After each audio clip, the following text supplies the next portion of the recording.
Thank you. Thank you very much. My wife was tired of the shag. So I liked both. I think they both look good on you. thank you. I actually, if it were up to me, I would never ever shave. I would never get my hair cut. I would, and my wife used to tolerate my beard way down, like much lower. Mm. And but she said the hair flips were cute when I was 24, not 50. That's awesome. Oh, well, Anyway, I think it looks good both ways. And there aren't a lot of people that can like rock long and short hair. So when you can take advantage of it and change it up, because it's like this magic, like fountain of youth. It really is. One way or the other, it's such a change that it just like refreshes your whole look. And I don't do it that like I like never ever cut my hair once in a while, but when Tim shaves or like changes his hair, it just he looks so young, like a baby face, all over again. All right. So we'll jump in. Today we're going to talk about work-life balance. So an interesting topic. And as usual, we'll kind of just go through the agenda and then I'll kick us off and then we'll all, talk. So really quick, I'll introduce myself. I'm Sally Santos. My husband and I have Health Markets Insurance Santos Agency on Green Street. So we help individuals find the right health, life supplemental. So we insure people, not things. Individuals and small groups find the right options for themselves or their families or their employees. So that is who I am. And Are we all introducing ourselves? Yeah, go ahead. Oh, I'll start. I'm Diane Dunlap with Mary Kay Cosmetics. How old you are is your business. How young you look is mine. We have all brand new products that are all like glittery jewel color looks this summer coming out in the next week. And so it's kind of fun. I'll probably be doing a live video on my private group on Facebook with that. So if you're looking for a new look, just want to make a great first impression with the chamber, then obviously come see me. I can help you fall in love with your skin. Diane with Mary Kay. Awesome. I love the glitter update. I'm gonna have to keep my eye on that. I love anything that's shiny and glittery and shimmery. Yes. Jane, if you want to give us an official introduction. Sure. Jane Gregory, Activity Coordinator for the Senior Services Associates. We're here in the Township Building. We offer programs for those that are 60 and older. We are still at our 50% capacity, making sure that we're keeping our seniors safe with their masks still and social distancing. So we are open and ready to keep those seniors going. Awesome. Thank you for joining us. Thank you. Victoria. Hi, everybody. I'm Victoria Warren with Above the Bar Dance Academy, mainly in McHenry with a satellite studio in Lake in the Hills. And we are kicking off our registration for our fall classes that start after Labor Day. And we have auditions coming up soon for our dance company. Gonna have an open house announced very, very soon. And we have some registration incentives for one more week to get people in the door. And yeah, we're very excited to be starting back up again after a little break for the summer. Thank you. Ellen, good morning. Good morning, everybody. It's so good to be here. Where are you now with your personal and business life? Where do you want to be? I can help you get there. Ellen, Coaching by Corey, empowering my clients to move forward with confidence. Ellen, Coaching by Corey. Awesome. Thank you, Ellen. You'll see Tim Santos at the bottom. That is me in the picture. And yes, we have the same last name because he is my husband and the other half of this business. So Tim, you could say hi if you want, or it's up to you. I kind of mentioned what we do, although we do different things here. But he is sitting, I'm looking at him now. If you all want to look at him, he's going to have to turn his camera on. No pressure, Tim, no pressure. There he is. I'm just here for support. That's all. Everybody. All right, thank you. And then Pete, if you want to, excuse me, just go through, I think we all know who you are. Of course, introduce yourself if you would like, and just quickly go through some important things we can look forward to this month with the chamber. All right. Hey, everybody. This is Uncle Pete here with the McHenry Area Chamber of Commerce, and we do have an awful lot going on this month. This week alone, let's get the calendar off and up and over here. Of course, SOHO today. Tomorrow, we've got the first big multi-chamber mixer of the year over at Express Professionals down in Crystal Lake. Let's see, Wednesday, we've got a Lunch and Learn, the Caregiving Years, 6 Stages to a Meaningful Journey from the Alden Terrace Group. And on Thursday, we've got a meet and greet at 12 noon with our very own health and wellness team over at Mindfully Carly's new place. Friday at 9 a.m., we've got a ribbon cutting at Walmart of Johnsburg for their complete new store remodel. Never Eat Alone, Friday morning at, well, yeah, 11:45 over at Plum Garden over on Main Street, chamber member there. And then next week, we've got another mixer on Tuesday, the 10th at 4:30 p.m., starting a little earlier than usual. And it's celebrating 10 years in McHenry with Dave Lammers, Edward Jones.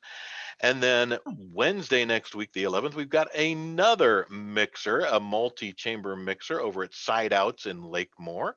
And also Wednesday, a Lunch and Learn, the many types of arthritis diagnosis, treatment, and prevention from chamber member, Ortho, Illinois. Thursday, the 12th, we've got a seat at the table and all kinds of other things going on. You can check out our community calendar. There is one other ribbon cutting at Chapel Hill Body Works on Friday the 13th at 2:30 p.m. Check out the chamber calendar, the community calendar over at McHenryChamber.com for everything else that's going on. I've been Uncle Pete. That's the chamber update. Awesome, thank you. All righty, so we'll jump right into our topic here. So I'll kick us off and just kind of like share a little bit of my perspective as usual. I've got some statistics sprinkled in here just to kind of, provide some information that's out there with regards to work-life balance that isn't just my opinion, I guess, or my experience. But while I am sharing and talking, if you guys can be prepared to share or think about what work-life balance means to you. So that's different for all of us, right? And why it's important to you, or even if it is, because it might not be. And if you think you do a good job of balancing your work and life needs, and then what you do to make sure that you achieve those needs. So obviously what it means to all of us is different. And then what we put in place to achieve it is going to be different. And some people might not be doing anything. So sharing this information could be very helpful because we could use tools from each other. And nonetheless, it's interesting to hear what we all have going on. So even if we don't take tools from each other, sharing our experiences is always, entertaining. So work-life balance is something we hear a lot, but it is not an age-old topic, right? So this is something that's very modern. It's a fairly new concept that exists in our workplaces and our lives. And it's focused on, or it's meant or exists in order to improve employee satisfaction. That is what I think anyway. So I was looking out there and it is said that 75% of workers believe that they're more stressed about the job, whatever job it is, nowadays compared to the last generation. And I think we can all agree with that, right? So I think a lot of that, very simply stated, could be tied to the fact that we can always be connected. The previous generation, there wasn't cell phones and email and work on your phone, work on your computer, and work on your tablet and in your car and everywhere you go, right? You went to the office, you worked mostly on paper.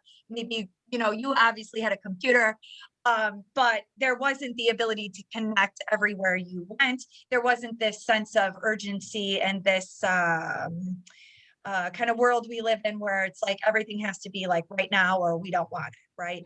So I think things or technology has changed that, but I still think we're able to achieve it and focus on it just the same, or we need to.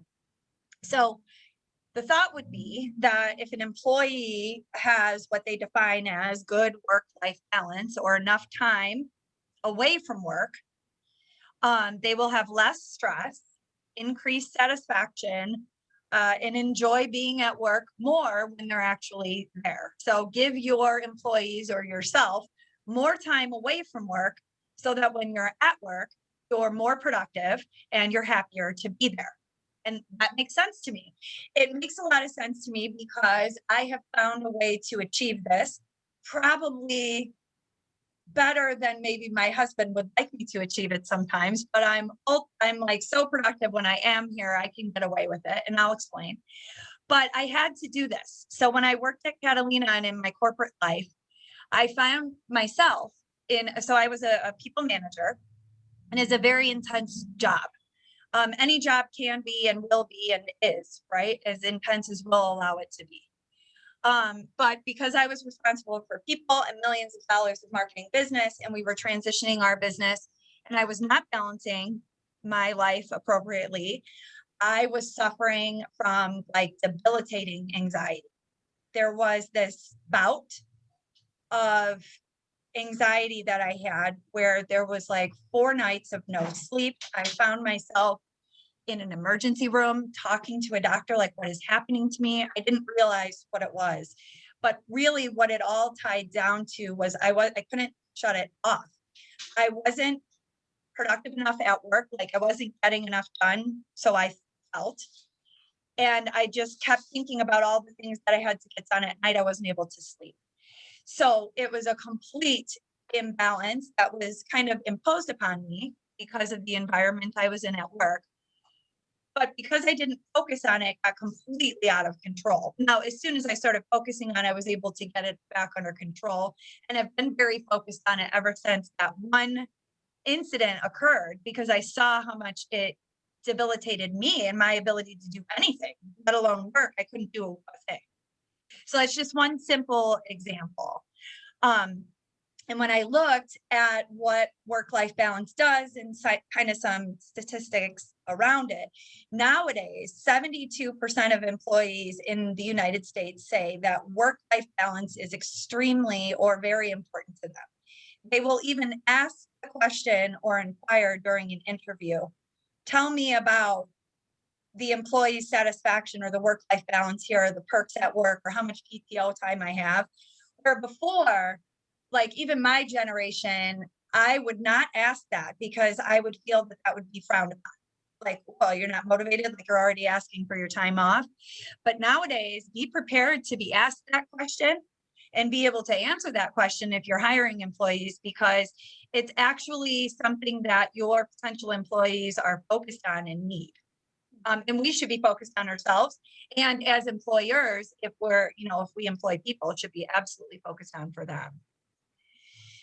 So some of us might have employees today. And for most of us, we are the employee and the business owner. And we're taking those hats on and off. And of course, we have families and our lives outside of our work as well. Some of us might feel that it's not possible because we own our own business to achieve work-life balance, that we'll lose the sale, or we'll lose the opportunity, or we'll lose that customer if we don't answer that email, answer that phone, or take action on that request in that immediate moment, no matter what's going on. Some people feel that way, that no person or situation standing in front of them is more important than that business opportunity, that customer, or whatever that email might be. And today I'm going to play devil's advocate and sit here and tell you it is possible, and it is absolutely important to your life and needs to be focused on. You're not your best you if you're not doing the balancing act appropriately. And we've all felt it. We've all felt it, right? And it can't be balanced all the time. don't get me wrong, but the focus on it is important. So we need to make money, right? Absolutely. We have to make money to do everything that we do in our life. That's just the way it is. But you also have to relax and have fun and do what feeds you. Because if you don't have the energy to make the money, then it kind of all falls apart, right? And I don't think we focus on ourselves or our families or our friends or our relationships or the things that really matter enough. I think we focus a lot on work and social media and all of these like things that we manifest to be important. And then like something happens and you have like something happen in your life or whatever it might be. And all of a sudden it changes everything that you do. And then you realize how important it is and how they all connect. If you're lucky enough to have a moment like that moment where it all opens up and you're like, oh my God, I've been doing this all wrong. I need to start changing some things. And I will be happier and I will be more successful and I will feel more fulfilled and my relationships will mean more. I may have less people that I have relationships with, but they'll be more meaningful. And then you feel more achieved. So I believe that if we're working all the time, it actually can impact your business or your relationships in a negative fashion.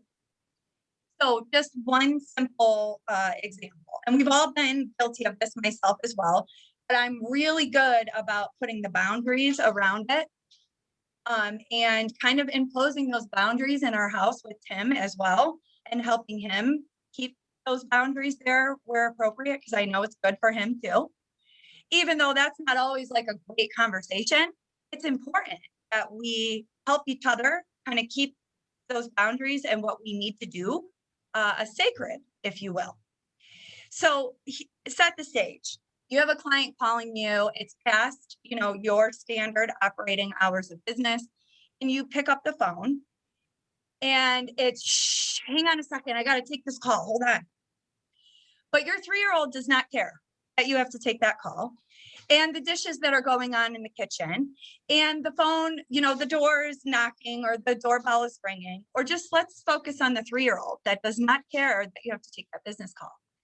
Immediately, you who's taking the call, you're not focused on the customer. You're probably more focused on shutting down whatever's going on in your environment around you. And you're not able to give that customer, that situation, the full attention that it deserves. So you're not doing your best. You'd probably do better if you just let that go to voicemail and pick it up the next day, or when you can put yourself in an environment when you can determine whether or not it's urgent that you make that call back and address that situation. I think we've all been in situations where we've been invited to breakfast or lunch or like to have a drink or whatever it is. And the person that you're sitting across from keeps checking that little iWatch or looking at that phone, or hang on a second, I just have to get this. Hang on, I just have to get that. But you don't.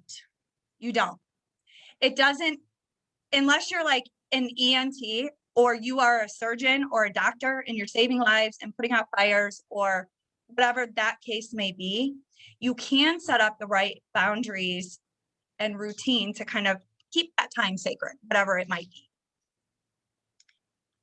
So also I think, we recognize this in other businesses. Like I certainly don't go over to Black Orchid and say like, I need that top and I need it now, Carol.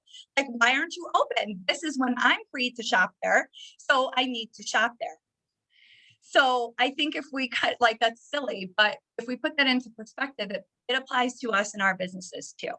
And if we're open about our standard hours of operating and we kind of keep that schedule and that routine there, it can help us balance our work and our life.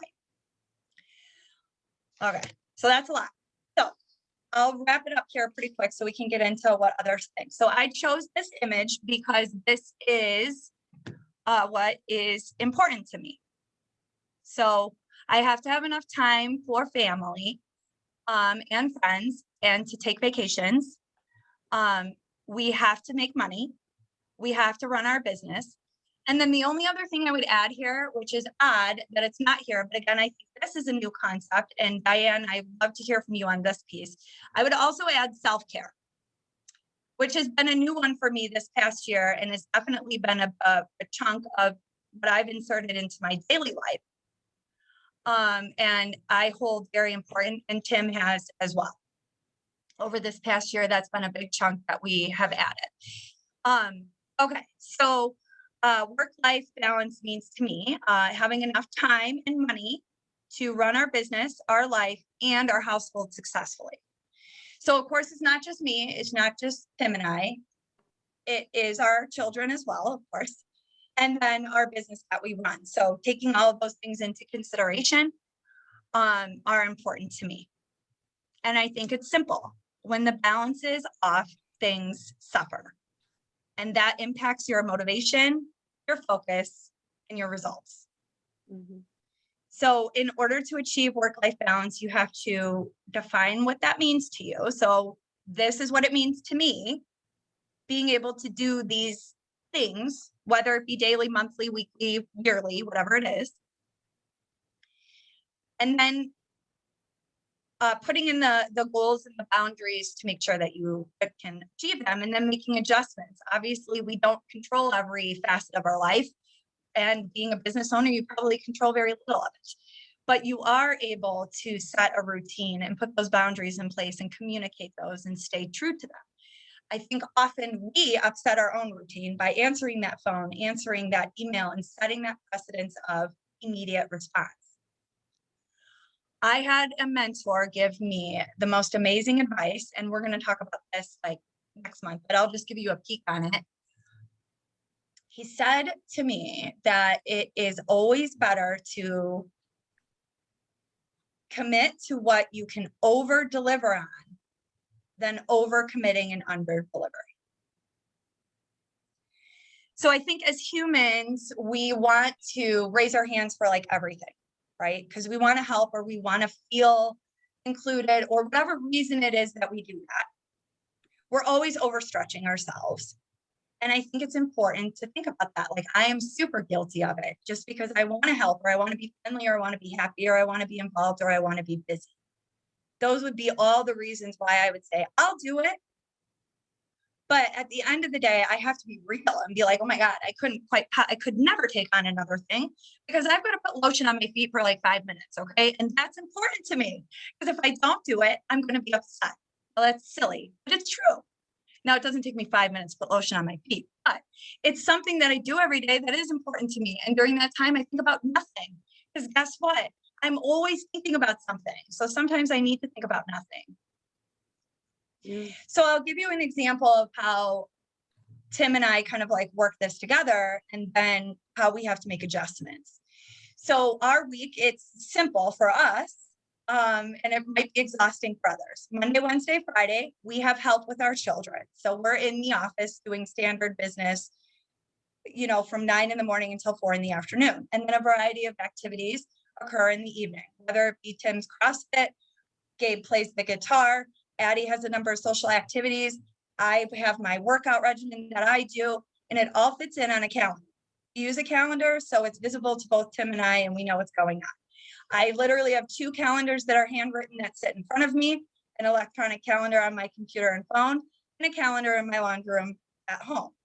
It's ridiculous, but it works because it makes sure that we have our personal time to do those things that we need to do and that our kids' schedules are in check and what they need to do, and then what we need to be doing for our business. And then where there's time that we cannot be doing business. So I do all of the scheduling for our business, which means like I kind of take control over what Tim's doing and his schedule. Now, I don't mean that literally. Of course, that's an effort between the both of us. But if I don't know that from 5 to 7:30 on Monday, Wednesday, and Friday, he's going to be at CrossFit and I cannot schedule clients to come and see him, then I'm not keeping that time sacred for him. And I do because it's important.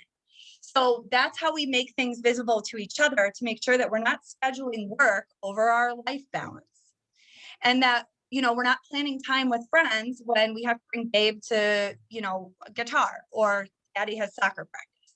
because that creates an upset and it doesn't feel good. And then things are off balance.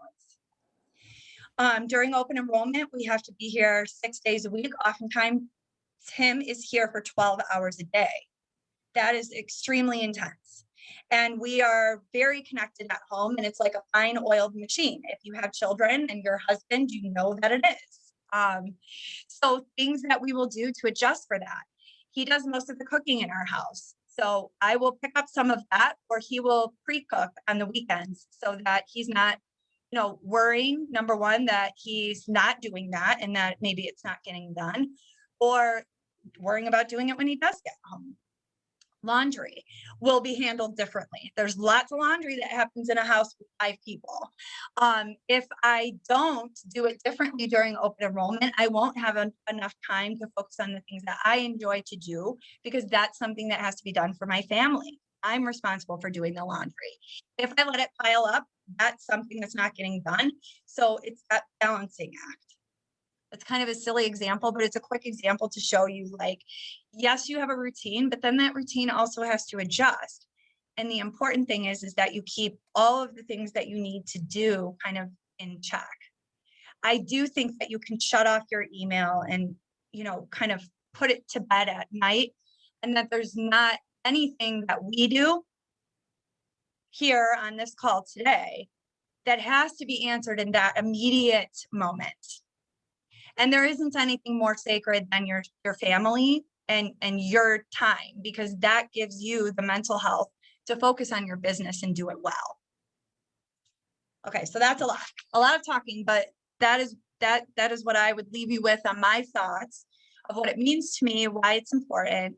I do think that I do a good job of it. I do not answer email at all, except for when I'm at work. I try to do my social media at certain times of the day, unless there's something special going on. I'm a big poster of my kids and what we do.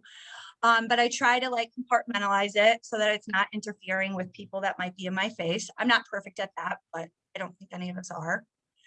And I try to focus on the things that I do for myself that make me happy and a better person for my family, my friends, and for my business. All right. So who would like to go first and share anything about what they do, or what they think about what I said, or what they think about work-life balance in general? I can, if no one else wants to. I don't know if Diane wanted to. I can't see her face. I usually do first. That's why I kind of bit my tongue this time, so somebody else could go first. All right. So I'm going to tie into a lot of the things that Sally said, and with a very simple quote: never get so busy making a living that you forget to make a life. And, I could talk about, mental and physical and social and occupational, all that kind of stuff, but I'm just going to focus on 5 things that I think are important. And one is let go of perfectionism, because perfectionism wastes time. And sometimes it keeps you from doing what you want or what you need to do. Unplug. That ties into the self-care stuff. Do things for you. You are important, and it's not selfish to put yourself first. And I'm not going to say put your mask on first, but you could think that in the back of your head. Exercise and meditation. Move your body and breathe. Go outside.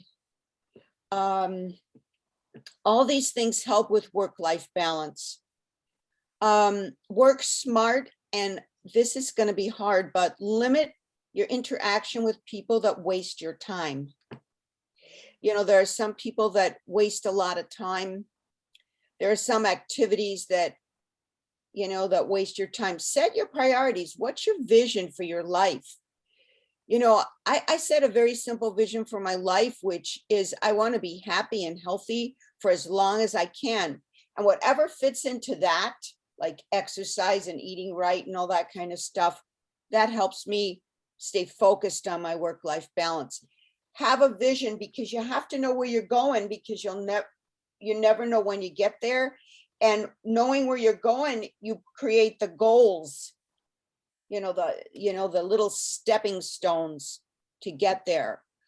And change the structure of your life. Sometimes you have to learn to say no. And our families, people we know, everybody wants a piece of you. And if you know what you want, what's important for you, what your priorities are, be able to say no. I teach a class called Say No Like a Pro. And if you can say no while respecting others, that's important. Okay, does that all make sense?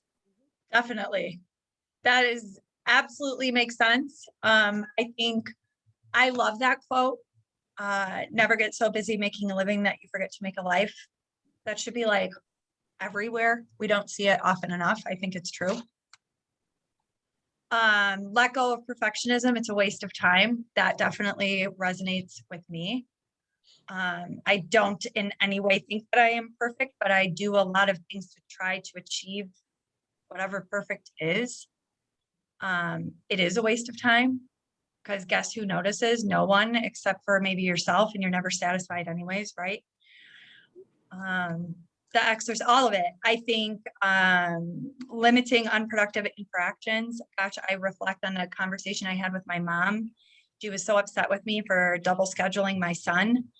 And it was like, okay, so I screwed up and I know that. Can we move on? Because this is so unproductive, Yeah.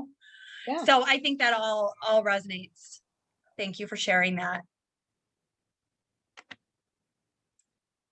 Diane? Okay.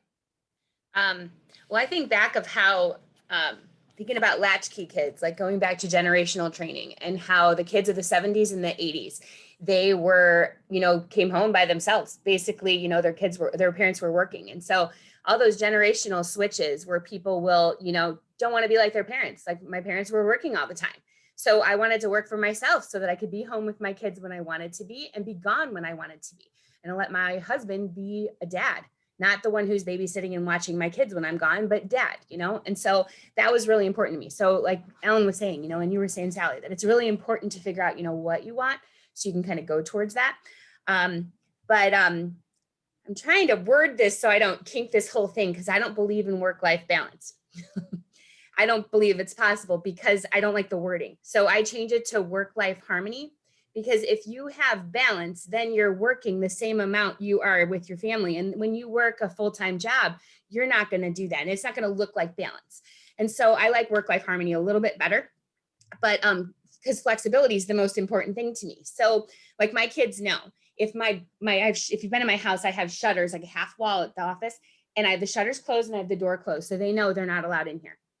Tell someone else, unless you're dying, you do not come in this room. Okay. Because I had to set those kind of boundaries.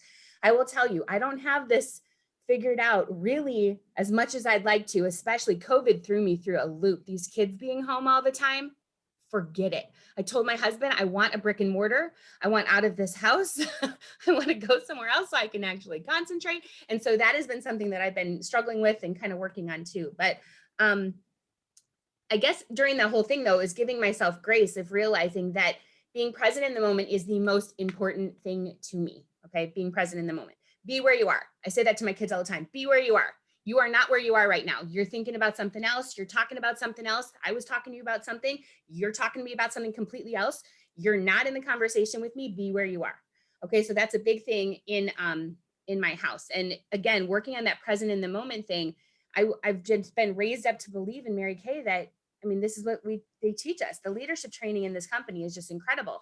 And talking about how if you take a phone call when you're supposed to be with your kids, then you're basically saying, I'm sorry, you're not as important as my work right now. So you just hold on a second. I'm going to yell at you and talk to you like I'd never talk to my client and put you in your place because you should be more obedient. And it's like, what are we trying to teach them? We want them to not want to revert like a generational thing where it's just like, well, mom was always home and she was always, doing work while she was, getting mad at me. It's that balance there the harmony there that I really want to try to figure out too more. But giving yourself grace of knowing that this summer, I haven't been working nearly as much as I want to because my kids are constantly around. And so unless I want to hire help or have fun with them and be present in the moment and happy with the decisions I'm making with them and what we're doing and trying to, have fun, it's just figuring out what you want and then kind of going along with that. But Pete, do you have the ability to let me share my screen?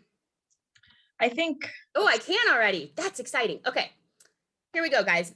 This is the weekly plan sheet that I have been trying to master for 20 years now. Okay, but here's the idea of it. All right.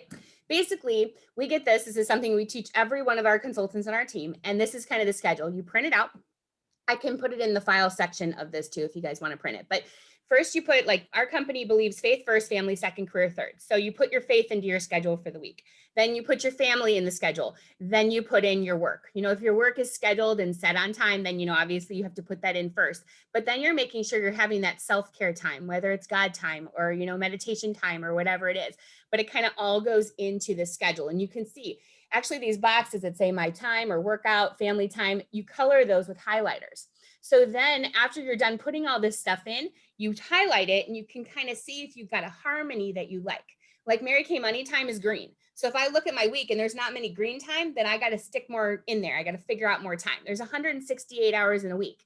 All right. And so if we teach our people that if you are sleeping for 8 hours a night, which no one does, you work a full-time job of 40 hours per week. And I think, oh my gosh, I'm totally screwing this up. But basically after you do your full-time job and you sleep 8 hours a day, then you still have like 47 hours left of your week. Okay. When you're not sleeping or working. So it's like, where's that time going? Everyone says they don't have enough time. It's because time is managing them and they're not managing their time. So that's what's great about these sheets. If you want to see where your time is being wasted, print one of these out and then literally every 15 minutes, do this for a week. It's agonizing, but every 15 minutes, write down what you did with those 15 minutes and you will find where all your time is going and what you're wasting it on.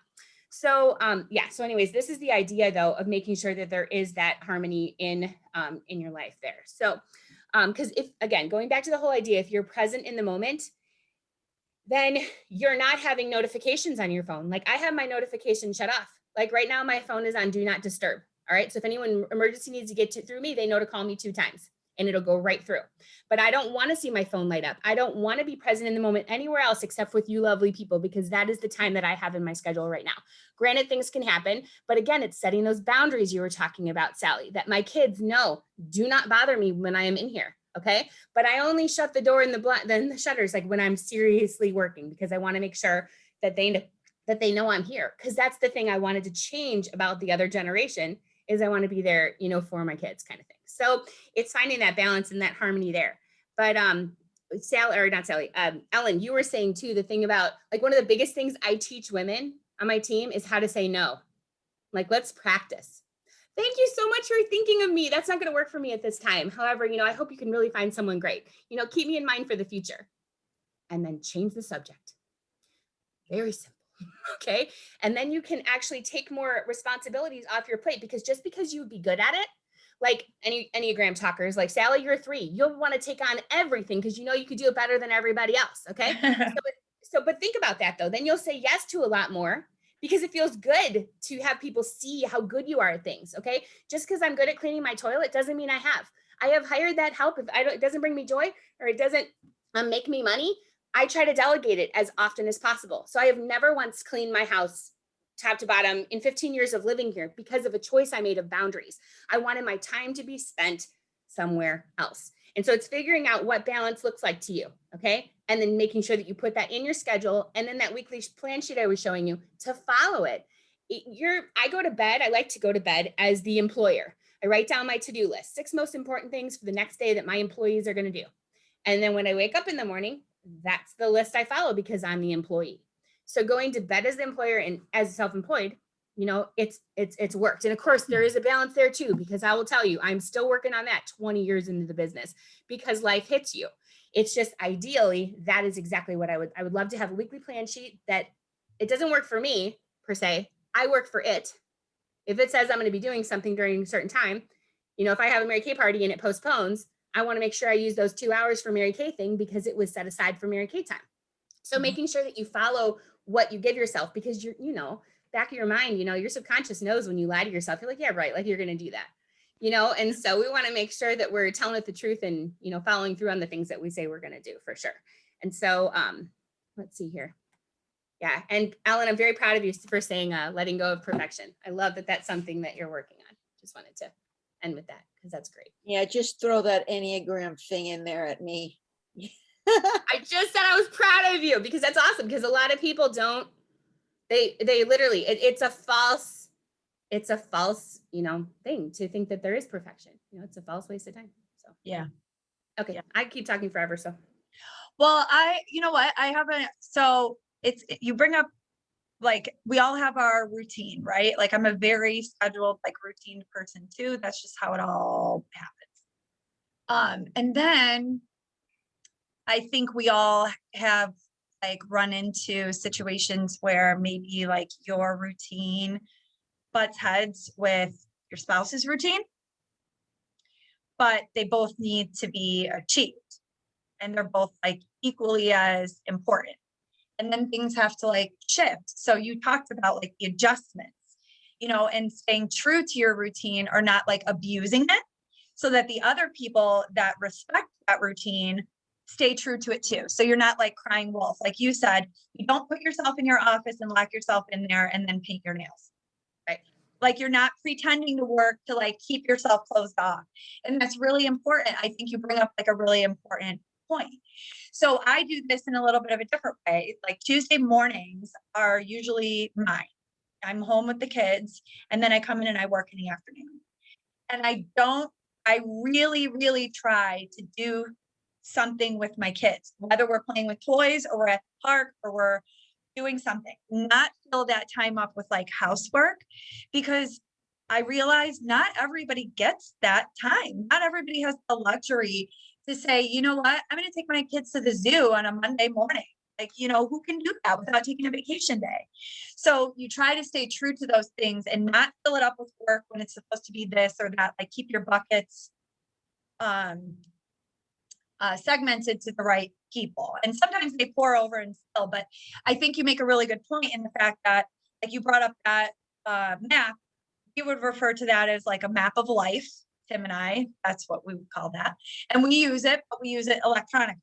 So it's all, or like on all these calendars that I write on.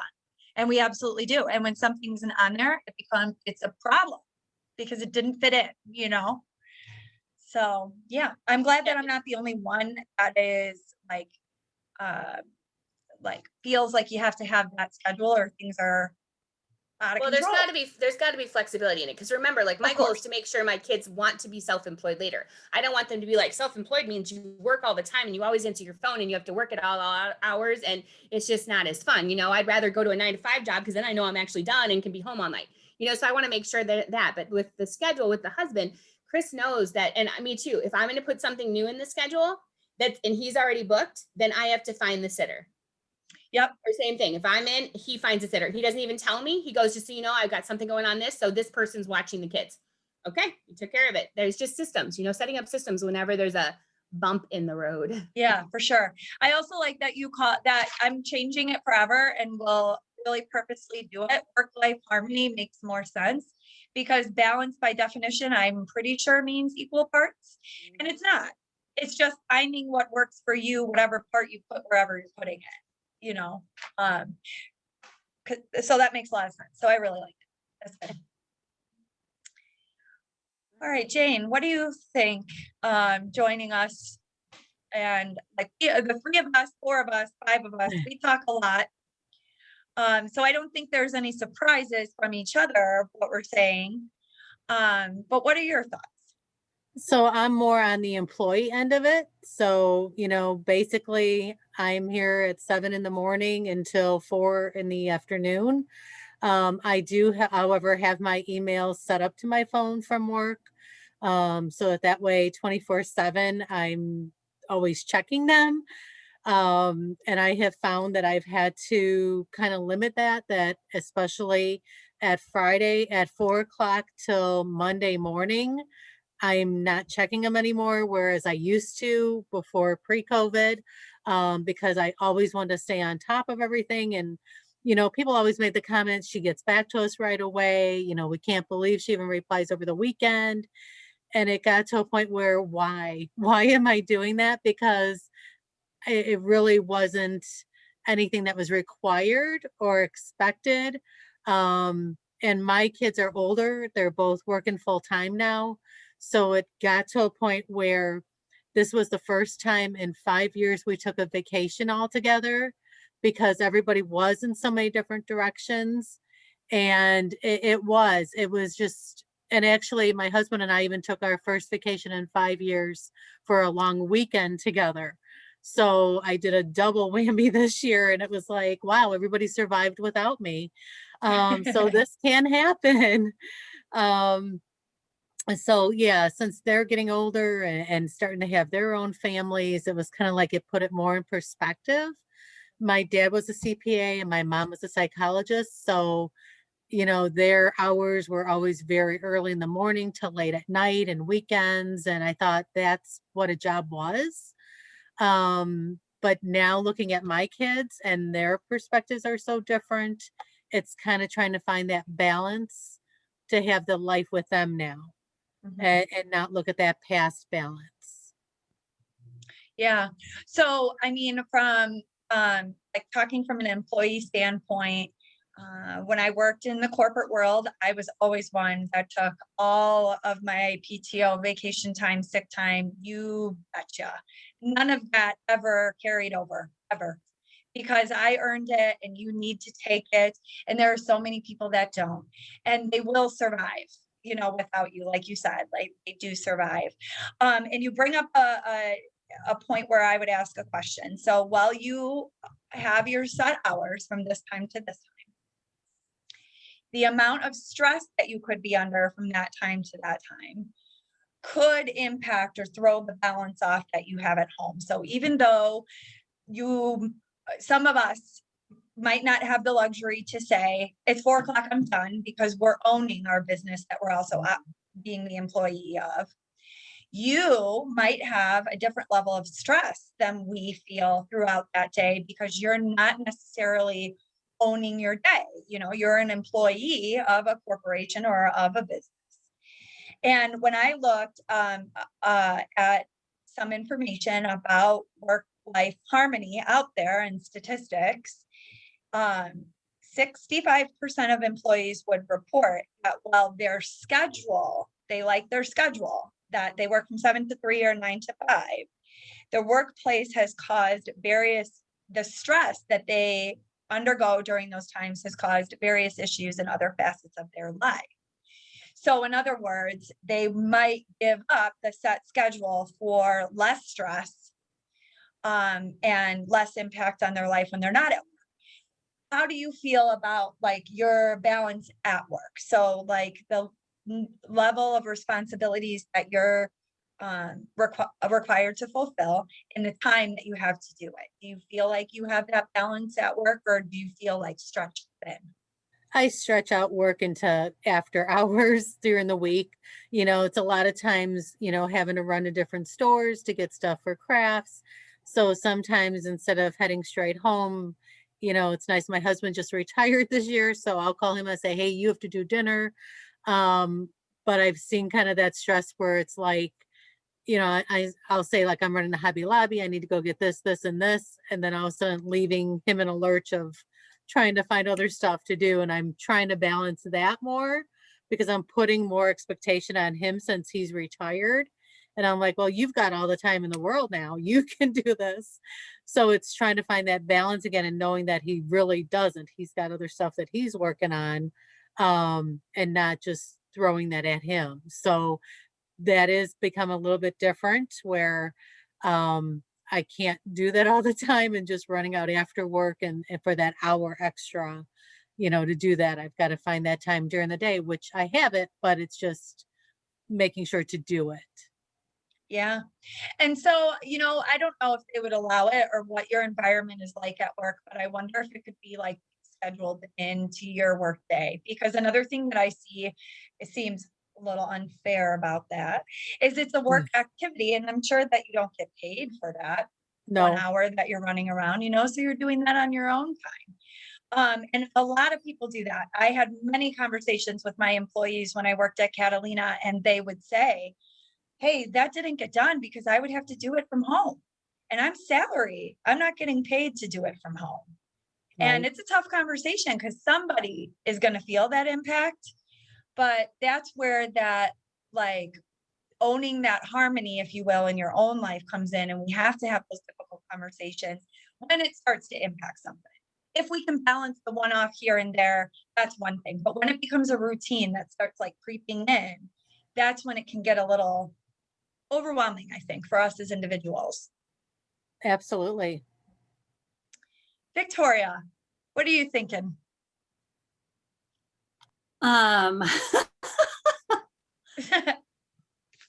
I knew what I signed up for when I was like, yep, I'm showing up. It's August. Yep, the topic's work-life balance. I have nothing to contribute and all to learn and gain. And that is totally true. You know, being a fairly newer business owner, this is just right up my alley and convictions of things I need to really evaluate. And yeah, it's all very, very good. I don't have any nuggets other than I'm on the struggle bus Yeah. trying to do all these things myself. You know, delegating more than I ever have, which is really important to get some of that time back for things that are important. You know, and letting people wait, and waiting is okay. You needed that information, so you tried to get it from me 3 ways. Well, guess what? You're going to have to wait. And being more convicted in doing that with my clients is helpful. Because what I do is not earth shattering. It's not an emergency. It's life sustaining to some participants I have. But you know what? Your emergency, what's the phrase? Your emergency doesn't necessitate an emergency on my part just because you didn't follow the postings or the timing or the emails or the texts. You can wait. Yeah. You can wait. Yeah. So, you know, it's interesting because I can manage this like nobody's business. Like, okay, so what I mean is I can turn it off like really easy. And I think sometimes be like husband and wife team working together, we're really different in that way. Tim does not turn it off. I turn it off kind of for him or remind him how important it is to turn it off, especially because there's 2 of us doing it together now. But then there's sometimes where like I can stay off, and that could be frustrating for the other person who can't turn it off. So there's some of that going on. So like Diane, I know you and Chris, you don't do the same business, but you both are business owners. So I'm sure you might feel that imbalance too. I'm sure you guys don't have the same level of managing the work-life harmony the way that you do it, right? So like, We're for pretty example, we're pretty on the same page about that. oh, well, that's good. Yeah. Because I have to like turn Tim off sometimes and say like, no. But then Well, there I are have to times- remind him sometimes that his phone doesn't have eyeballs. But yes. and there are plenty of eyeballs in the room. Let's be clear there. But you know, I've got to work on also working when I'm at home when my kids are here. So we all have our areas. Yes. One thing that I have to work on in reference to that. So like I have no problem turning it off when I'm home because we do different parts of the business. It's easier for me to turn it off because the majority of what I do is here on our business phone. His is different. Clients can get to him through his cell phone, and they often do. And that because he cares and he's committed, it's going to get in there, you know? But there are certain, like you had mentioned this, you just mentioned this, Victoria, you said, you know, like no one's going to die if we miss, like, you have to put things into perspective, I guess. So sometimes a client will call us and their hair will be on fire and it's, you know, it's the 2nd today. And they're like, you know, I don't have insurance and I have to put it in place. And I'll be like scheduling them in and squeezing them in. without thinking about the fact that even if Tim meets with them today, this scenario, let's say, they're not going to be able to have their policy affected until the first of the month. So why did he have to meet with them today? So in those situations, I have to remember that, because his time is important too. And he's spreading it all over the place and I'm scheduling it for him. So I have to think about those things. Like, this doesn't have to be done today, even though this person is feeling a sense of urgency. I can do my job and talk them off that ledge and explain to them, we have plenty of time. It's okay. We're going to get you in, and kind of explain how it goes. And that then there helps keep the pressure off of Tim. So they're not calling him and poking him either. And then there are other things that we do in our lives. You know, he likes to play the drums and he does CrossFit. I have my self-care routine and I like to work out. We have 3 kids. So we kind of try to keep that barrier up. Like, mom is working out, I'm over here, you know, and we try to help each other. And of course we use our calendars and, you know, we communicate. And those are the different things that we do to try to balance everything that we have going on. Keith, what are your thoughts? Well, I probably lean a little bit more to Diane's philosophy of that work-life harmony more than work-life balance. Because if you equate work-life balance with time off or time away from work, for me, that does not happen. I've got 1 day off this month between the station, the chamber, and other things I do. For the station, I'm there Monday through Friday in the mornings. I run Sundays. I'm usually off on Saturdays, but this month, Kent and I have some DJ events that are scheduled on Saturdays. I'll be off on August 14th. That's it. This month, my next day off will be September 4th. So between the chamber and this, the cool thing though about the chamber is I don't own it. So you've got Molly who's running all the big stuff. I'm here as the membership director. You've got Jeanette running all the business management stuff, things that as a business owner, I don't have to even think about here, which is wonderful. It's almost like, I don't want to say this, but it's almost like being off. It's because I have just one section of the chamber to focus on. Now that does mean there are some long days because you know, I'm at mixers, I'm at anything that's a chamber event, anything that's going on, things like this, which are all fun, good, and part of the job. But again, it's all part of the day. And I've mentioned before, I don't know if it's here or not, I know Diane knows, I do schedule my time in 15-minute increments.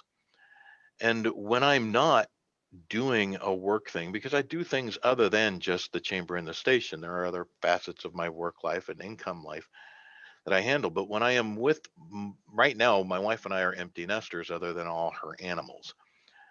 So when I'm with her, my phone stays in my office if I have no reason to be in my office. It's done, it's off. I do what I call going dark. And when our chamber offices were closed the week after Fiesta Days, I actually took that entire week off from the station as well. I only checked in a couple times when I knew I absolutely had to, but we also it was not a week off because we were moving our daughter to grad school down in Bloomington, Indiana. So we were working, but it was only and all about my wife and my daughter. That's it. I don't pick up the phone. I don't talk to other people as much as, you know, Diane and all of you.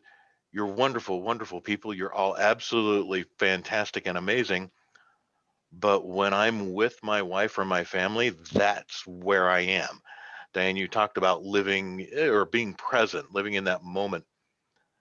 I have to, because if I don't, all I'm going to think about is either the chamber, the station, some HR stuff for people that I still do it for, even though I cannot stand HR anymore. And then I also do some ghost writing, but I've only got one project this year, so yay. It's not that time consuming.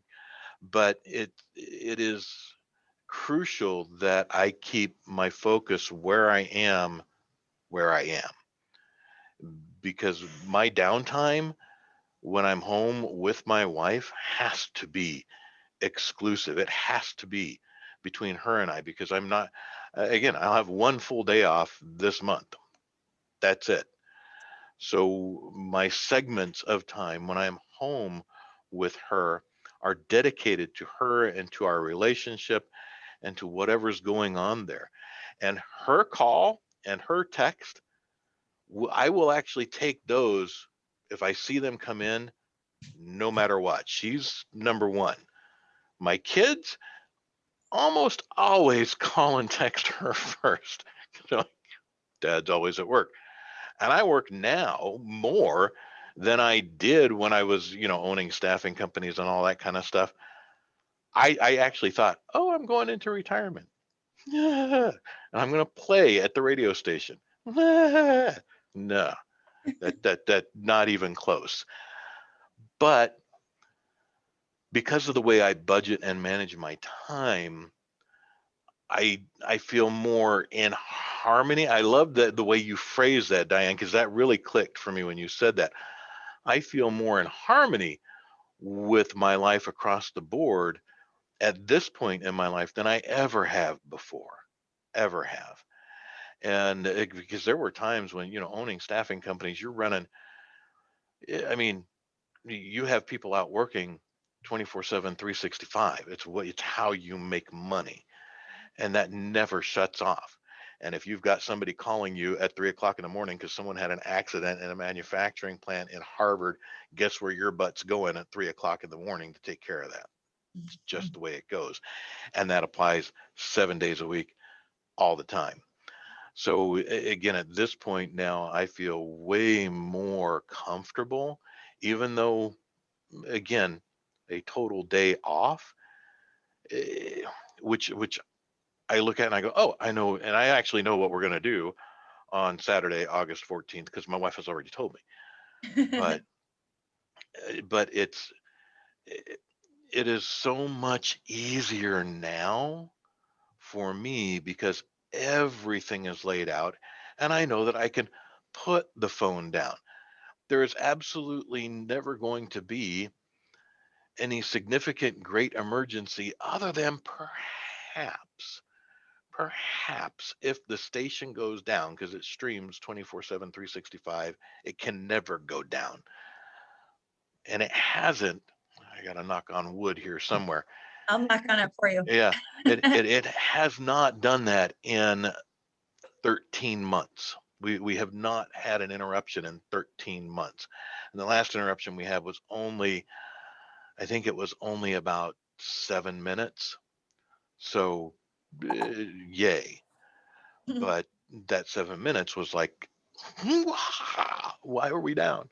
But at any rate, and the chamber stuff, because of so many incredible, cool people in our community. Holy cow, all of you throughout Fiesta Days.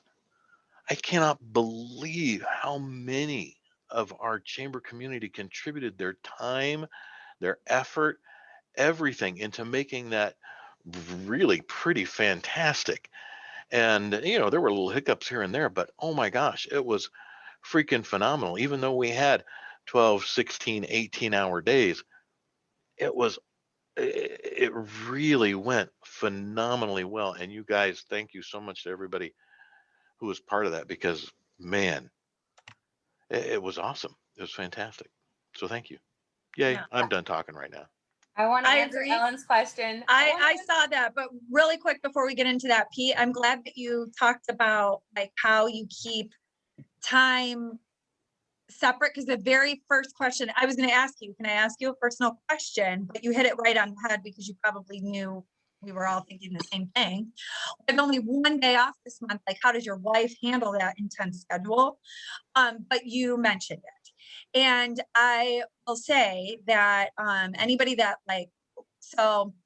anybody that has a spouse that works a lot, and Ellen will talk about that, that can be challenging.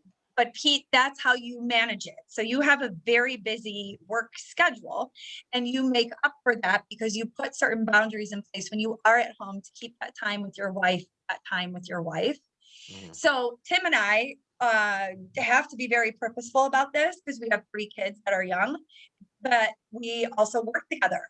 So it can be very easy to say, we're together all the time. We live together, we work together. But my argument in that would be that doesn't count. Just because I'm sitting here and you're sitting over there doesn't mean we're spending any time together. Just because we're at home in the same space does not mean we're spending time together either. And it's true, because you actually have to make time together to spend together. And so I'm glad that you hit that on the head because I was going to ask this. Oh, absolutely. And again, it sounds cheesy. My time with my wife is very sacred. Even though I'm a very, very public person, incredibly, I mean, through the chamber, through the station, I mean, we got 4 million listeners in the station. I'm talking to nearly 875, 900,000 people every morning. I'm out there. So when I'm with her, it's only her. I don't want it to be anybody else. And now, because our kids are grown, all of them are grown. Our youngest is 22. She'll be 23. She's starting grad school. That's our youngest. They're all living their own lives now, which is wonderful. And certainly anything they need, we're there for them on that. But it's almost like tunnel vision, because that not only does it need to be that way, I want it to be that way. She's the number one most important person in my life. Because, oh no, that should be your kids. It's Oh, not. I agree with you, Pete. I It's definitely don't think it should be your kids. And I don't know that, oh, you're a bad dad. No, I don't think so. Because we did, growing up and raising them, we committed to the fact that always, without exception, one of us would be home with the kids. I even spent a big part of time as an at-home dad when my wife wanted to try a management role. When they were all very young. Our daughter was an infant, Cody and Luke, they were all very, very young. And within 6 months, you can only arrange the cabinet so many times, and making all the cereal alphabetical and the cans alphabetical per size, per product. And again, and I have absolute admiration for anyone who is an at-home parent, because it doesn't matter that the other parent is home, because you're the one there. You're always the parent on duty, no matter what. That's the way that goes. But when we made an enormous amount of sacrifices, both in our, relationship and in financially as well, because we were not, for pretty much most of the time, all our kids we were raising, we were only a single income family, because we focused on, being there. That they were our priority, no ifs, ands, or buts about it, outside of each other, that entire time. Now, when we're home together, the priority is each other. So everything else does not have a place there. Even though I've got a studio and an office at home, that's there for when I cannot physically go, whether it's weather or whatever reason, to either here at the chamber or to the studio, or if I need to spend time working on a couple of the other things that I do. That has its place, and it also has its specifically blocked time. And it's saying no to others, Ellen, and you guys talked about that. That's been really easy for me for a long time. I don't have a problem with no. Even through the station. Kent, most of you know Kent Jones. He's my partner there. Wonderful, wonderful, incredible man. Kind to perhaps a fault. And he absolutely loves doing the best he can for other people, but he has a hard time saying no. So I'm the no guy. If someone gets directed to me by Kent, I know pretty much my job at that point is to listen, but kindly offer a no. Because that, if Kent's pointed you to me, if Kent tells you, any of you here at some point in time, you know what, you might want to talk to Pete on that, you can certainly talk to me, because sometimes I'll say yes if it matches, if it's feasible. But usually I know that means Kent was uncomfortable saying no. I'll have to keep that in mind.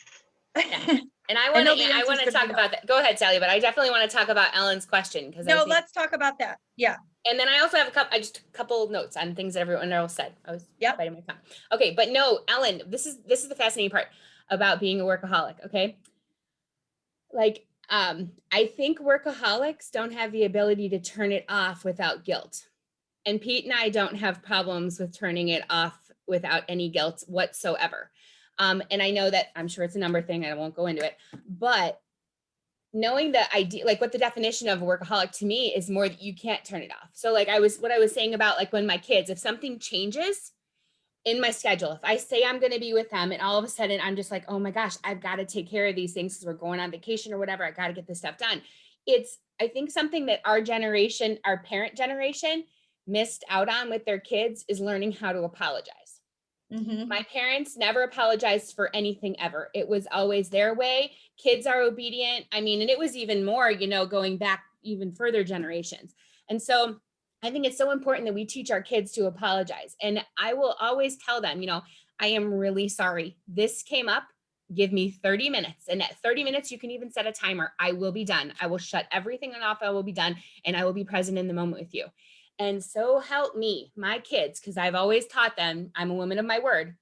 If I'm 1 minute late, Mom, you're a woman of your word. And you said you were going to be done after 30 minutes. Again, I am so sorry. You are so right. I shut it off immediately and I walk away. I lost track of time, bad excuses. You're more important. And so I think it's important to apologize to them, to tell them, to be straightforward with them and not be like, oh, it's going to be 5 more minutes. And then you're in there 10 minutes. There's no integrity in that. Quit lying Yep. to your children. Yeah. So it's like, just be honest with what you're saying to them. And then they're going to, they're going to learn what integrity really means. But also the biggest thing that I like about the notifications thing, like Ellen, this is what so many women deal with, like with their time. Like, I don't want to get behind. I don't, if I let this go, and I know the woman who jumped off Jane, she was saying that, she doesn't want to get behind on things and they're just going to keep adding up. Yeah. If you convince yourself in your mind that everything is adding up to this huge pile of overwhelming, disaster, then yeah, you're going to believe that. But if you are an efficient person, like I know we all are, that becomes your to-do list. If someone calls you, they have plenty of time. That's why they're calling you. If you call them back, now you're on your time. They probably can't talk as long. They're faster conversations. You get through your to-do list a heck of a lot faster. And you were actually able to be present in the moment with the people that actually mean the most to you and you should be most present with. So. Oh, I love that. Yeah, I do too. I like that. Yeah. And I think you're right. The sorry, I mean, absolutely. We do not run our house that way. It is a democracy. It is not what I say goes. There are respectful ways to debate and to speak your mind. And I think teaching our kids those skills are so important.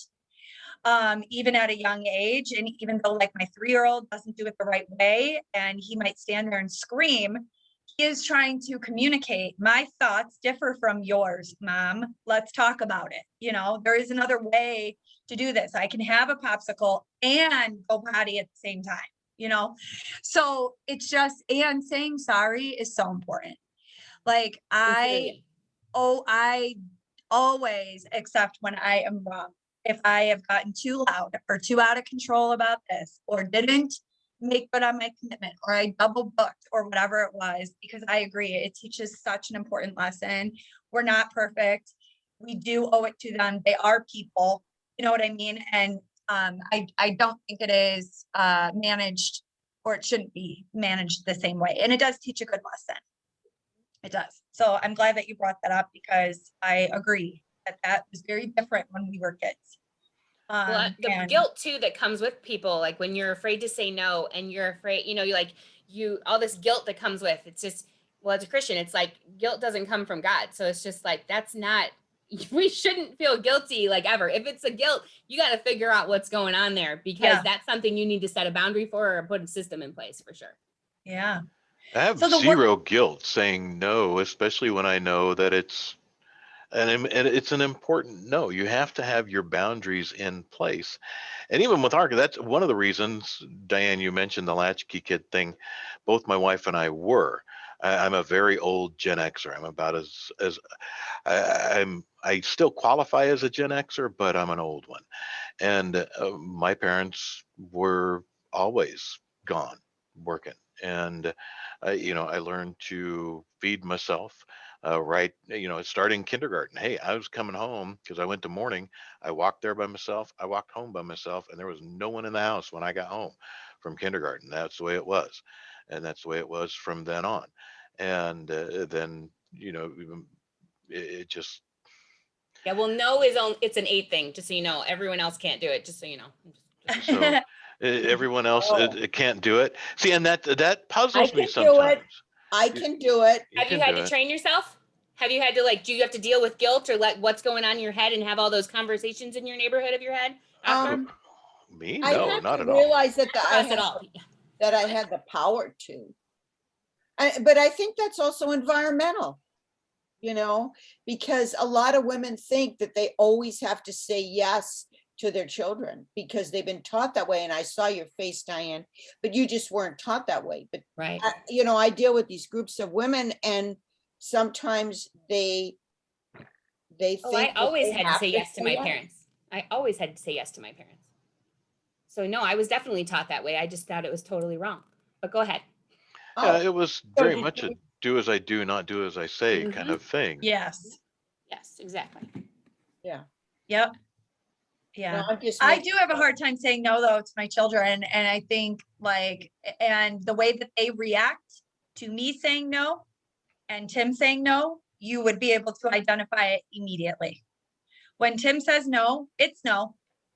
When I say no, it's about 7 minutes of debate, and then there's a maybe or a yes following that. And I'm like, why? Why does that happen?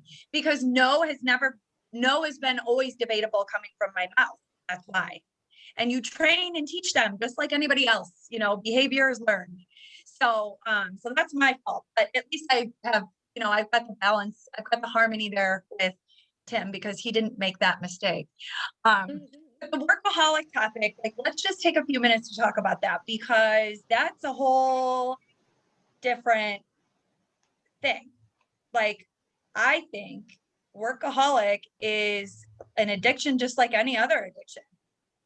So you're going to treat it the same way. It's always going to take precedence. You're always going to rush through anything to get to that. It feeds you in a certain way, or you're always chasing that rush that it initially gave you that landed you there in the first place. What creates the workaholic is what I cannot understand because I don't think I could ever get there. Is it money? What is it? Recognition? I don't understand how you become a workaholic. Oh, I would think easily that it would be money, recognition, drive, power, any of those things. And it's also just like any addiction, it would be the release of the endorphins that it gives you, the release of I'm going to do this, I'm here, I'm doing this, therefore I get that feed that this addiction is giving me. And some people have said, "Oh, well, Pete, you're a workaholic." Yeah, not at all. I work because I want certain levels of income and I want to do certain things, and I know how to. These are the skills and abilities I have to get where I want to be and do what I want to do. Now, I will say that this station is absolutely a joy. It's a pleasure. I love it. It is truly a passion, but it's an enormous amount of work. And even my wife helps with that, but I pay her for that. She does the lists for Uncle Pete in the morning, and she gets paid for that. She's a list master for that. So, and here the chamber, this has become quite an absolute bit of fun, and it's very, very cool that this is a job. What's been difficult for me as having, this is the first time I've been an employee in a long, long time. And what's difficult for me is to look at this and go, the chamber's a nonprofit, it's a 501c6. We don't have an owner. Our drive is the community. It's not the bottom line, while you have to be mindful of the bottom line because we have to have our operating expenses covered and such. It's very different than what I've always been used to, which is you're building a business, and that means the bottom line has to go from here to here to here to here to here to here. And you always have to be mindful that there's not that. So that's taken me a while to wrap my head around. And the workaholic thing, And if I were addicted to anything, this is going to sound so dumb. I can't wait to hear it. If I were addicted to anything, it's going to be my wife. That I does mean, not sound dumb. truly, Like, she is my. I absolutely adore her, and anything and everything I do is to support our relationship and enable her to do the things she wants to do.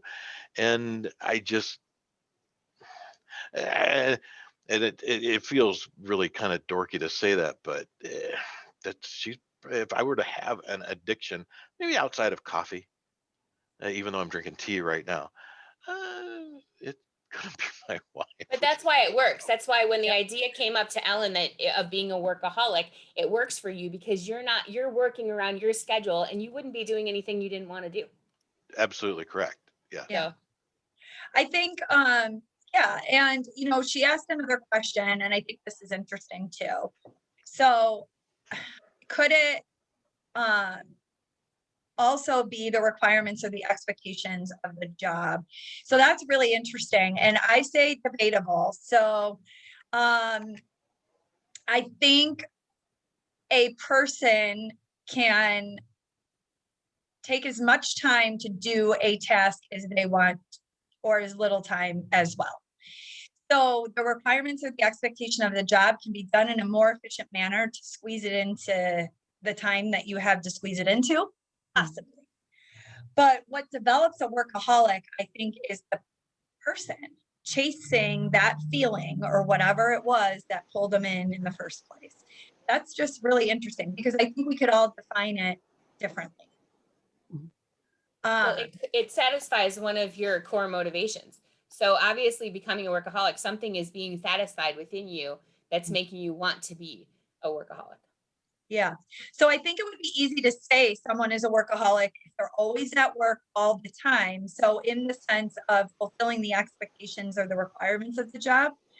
But a true workaholic would be somebody that gets some sort of satisfaction out of always working. Like you just said, Diane. Yeah. So I think like the definition of a workaholic could be imposed on somebody. If they're always working, you could say they're a workaholic, but maybe they're only doing it because that's what it takes to get the job done and they actually hate it. Where true workaholics like love it. Well, and if I somebody calls wonder- you, oh, sorry, go ahead, Ellen. Oh, that's okay. I'm just wondering if a workaholic knows they're a workaholic. You Yeah, know what I mean? don't. Like they might feel like that they're in harmony because, they're achieving things in their job and all this kind of stuff. Maybe they don't even know that they have work life, they don't have work life balance. I'm just throwing it out there. Well, it's very interesting thought because I think we all define our own work-life balance to a certain extent, right? There are going to be things that happen to us that we can't control. And I think we would define a workaholic different too, or every other person, would. I would think that if it was negatively impacting, like if my wife came to me and said, I can't do this, you're not, we don't need you to do all of these things. I need you here more. I need more of your attention. Everything that you're doing is taking way too much away from our relationship. Then I would drop whatever needed to be dropped right away. The HR thing, I have a single HR client now, just one. Everybody else is now gone. Yay. And I keep the one because I like them. They're an incredibly good company. The ownership, it does a remarkable job of treating people phenomenally well there, and a remarkable job of adhering to and doing what they have to do to stay in compliance with all the friggin' legislature that there is on a municipal, state, federal level. It's it actually is very nice to be in support of them. I enjoy it. I don't know that with the workaholic thing. I think any, like if we're treated like an addiction generally has an incredibly negative impact on some other area of your life outside the addiction. You forfeit things.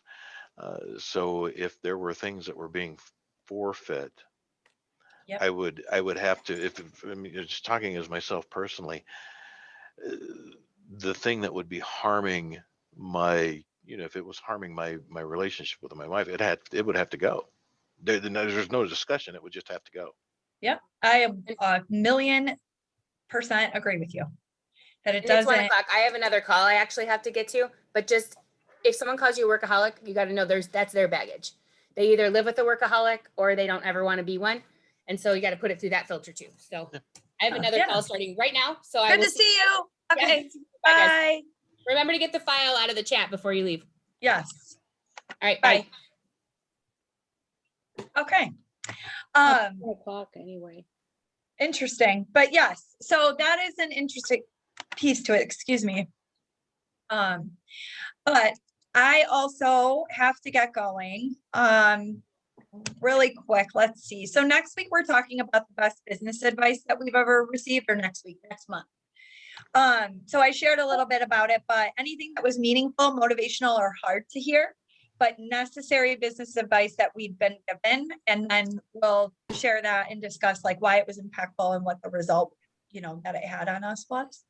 But thank you guys so much for a great conversation and for your input and your time. Have a wonderful week. You Very too. good. Thank you.